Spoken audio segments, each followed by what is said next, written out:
Some productions don't just make movies, they make history for all the wrong reasons.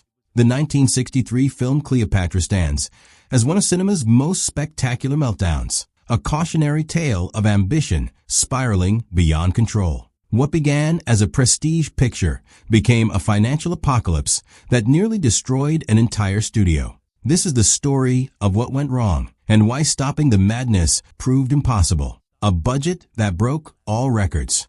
Long before audiences saw a single frame, Cleopatra had already claimed an unwanted title, the most expensive film in Hollywood history. The final cost exceeded $40 million, a staggering sum that would translate to hundreds of millions in today's dollars. But this wasn't strategic spending. It was a slow-motion train wreck where each dollar spent made it harder to abandon ship. The studio, 20th Century Fox, had committed to creating something unprecedented. They promised spectacle on a scale cinema had never witnessed. Once the initial millions flowed out, executives faced a brutal calculation: walk away and guarantee catastrophic losses, or keep pouring money in and pray the finished product would justify the madness. Pride and fear of humiliation won. The checks kept coming, each expense rationalized by the last, creating a cycle of financial destruction that seemed impossible to break. The million-dollar star who changed everything. Elizabeth Taylor didn't just star in Cleopatra. She rewrote Hollywood's power dynamics forever. Her contract was revolutionary, securing $1 million up front and making her the first actress to reach that milestone. But the real story wasn't the number. It was everything else she demanded and received. Taylor's deal included unprecedented control, approval over creative decisions, luxury accommodations that rivaled royalty, personal staff at the studio's expense, and protections that shielded her from typical studio pressures. The balance of power had shifted. For decades, studios had dictated terms to performers. Now, a single actress had them negotiating from weakness. The consequences rippled through Hollywood. Other major stars watched and learned. They began making similar demands. The old studio system's iron grip loosened permanently. Fox had handed over leverage they could never reclaim, and they did it while already drowning in red ink. Starting over from zero. Imagine working for months, only to have your bosses declare everything worthless. That's exactly what happened after extensive filming in England. The studio made a devastating call. Nearly all the footage would be scrapped. Progress became loss. Hope turned to despair. Multiple factors doomed the English shoot. Creative conflicts poisoned the set. The material lacked the epic grandeur executives had promised investors. England's weather created endless delays. When decision-makers reviewed what they captured, the verdict was harsh. Keeping it meant releasing a mediocre film. Scrapping it meant starting from scratch with even fewer resources. The restart amplified every existing nightmare. Schedules ballooned by months. Budgets already in crisis mode swelled further. Cast and crew morale collapsed under the psychological weight of beginning again. Productions this massive rarely survive such devastating setbacks. Yet somehow the cameras started rolling once more. When romance became the real story. Professional chemistry between actors is crafted carefully. Real romantic entanglement is pure chaos. When Elizabeth Taylor and Richard Burton began their affair during production, whatever fragile control remained evaporated completely. Both were married to other people. The scandal erupted immediately and globally. Tabloids treated it as the story of the decade. Religious leaders condemned them publicly. Politicians issued statements. The Vatican itself weighed in with denunciation. Paparazzi besieged filming locations. Journalists hunted every detail mercilessly.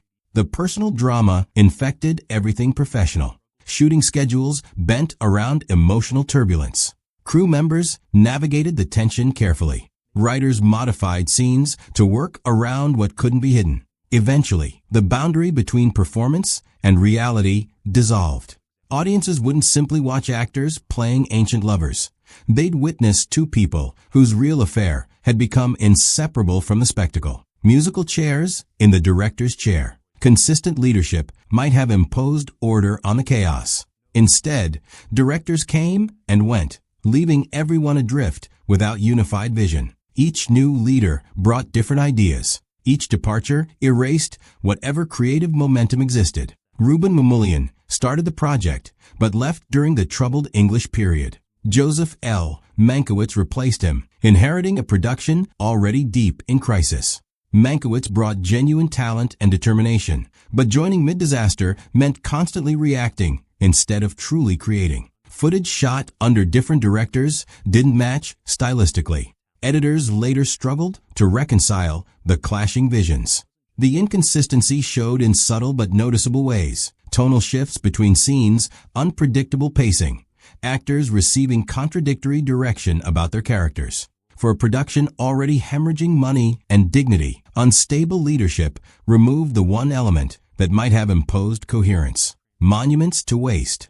Building ancient Rome from nothing demands extraordinary resources. The production constructed massive, elaborate sets at England's Pinewood Studios, sprawling temples, ornate palaces, detailed public squares designed to transport viewers back 2,000 years. These weren't simple backdrops. They represented architectural achievement meant to define the film's visual signature. Then everything changed. Weather problems, delays, and Elizabeth Taylor's severe illness forced relocation to Italy. But those magnificent sets couldn't be disassembled and shipped across Europe. The Roman forums, Egyptian palaces, and intricate structures, crafted by hundreds of skilled workers, simply stayed behind. Entire constructed cities sat abandoned. Monuments to wasted effort. Millions of dollars in craftsmanship slowly deteriorated in English reign, while new sets rose in Rome. Executives watched physical waste mirror their financial bleeding with disturbing precision.